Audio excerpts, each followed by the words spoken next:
सम्मान्य सभापति महोदय, पूज्य गुरुजी गुरुमा वृंद, एठारे उपस्थित मोर सान बड़ भाई और भौणी मैंने आज यह पवित्र स्वाधीनता दिवस में मत कि कहबार सुजोग मिलथिबार मु निजक धन्य मान करछि। आज आम आसुथिबा अगस्ट मास 15 तारिख 2024 मसीहा को आमर 78तम स्वाधीनता दिवस रूपे पालन करबा। 1947 मसीहा ठार प्रति वर्ष अगस्ट मास 15 तारिख को स्वाधीनता दिवस भाव पालन करी आसीअछु। जहाँ नहीं भारते ताहा नहीं जगते, ए भारत पवित्र रत्नगर्भा उच्च संस्कृति संपन्ना यह सुनार भारत बोली कहुए।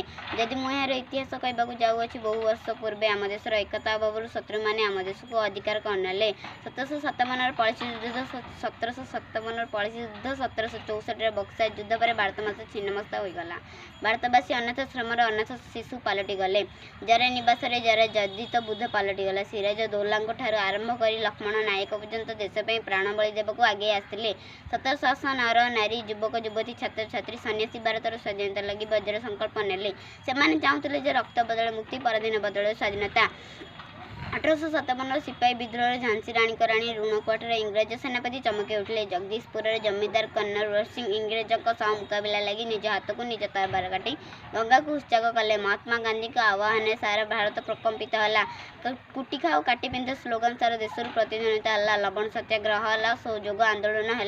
महात्मा गांधी अहिंसा नीति धारण कले। 1930 मसीहा जनवरी 26 तारिख में पंडित जवाहरलाल नेहरू पुनः स्वराज्यर डाकरा देले। 1947 मसीहार बॉम्बे गोला टांकर मैदान प्रतिध्वनित है, भारत छाड़ कराबा मर, करेंगे मरेंगे। सुभाष चंद्र बोस कहले, मते तुम्हें रक्त दियो, मु तुमको स्वाधीनता देवी।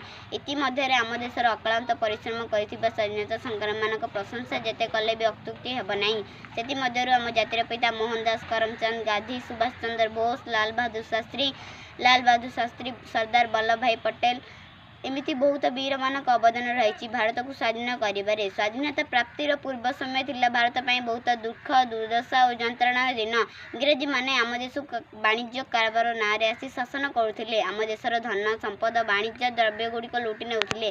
प्रतिवाद कले लाठी पहरा, गुलीमाड़, जेल दंड और फांसी खुंटारे झुलिबाकू पड़ुथिला। प्रकृत स्वाधीनता आंदोलन 1857 सिपाही विद्रोह आरंभ होता। मंगल पांडे नामक जड़े सिपाही यार शुभारंभ करते। कहले अत्युक्ति हेब नहीं। समग्र देश प्रभाव पड़ा। ब्रिटिश फौज आधुनिक अस्त्र शस्त्र एमान को दमन कले।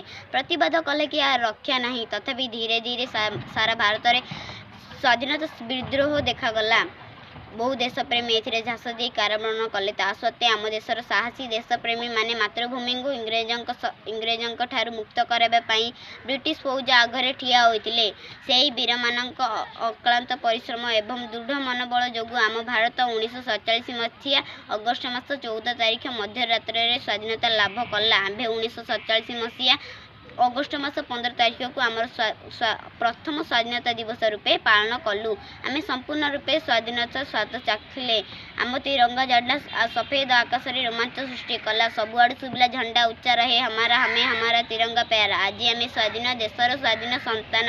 आज आम शपथ नेबा भारत को महान करी गढ़िबा। अटल बिहारी वाजपेयी ने शायद ये कहा था कि ये भारत कोई भूमि का टुकड़ा नहीं है, एक जीता जाता राष्ट्र पुरुष है।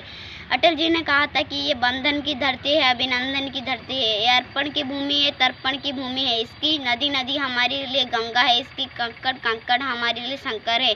हम जिएंगे तो इस भारत के लिए, मरेंगे तो इस भारत के लिए। और मरने के बाद भी गंगा जल में बहती हुई हमारी अस्थियों को कोई कान लगा के सुनेगा तो एक ही आवाज आएगा, भारत माता की जय हो। एति कही मो वक्तव्य शेष करुछि। त्रुटि थिले त्रुटि मार्जन करिवे बोली मो विनीत अनुरोध।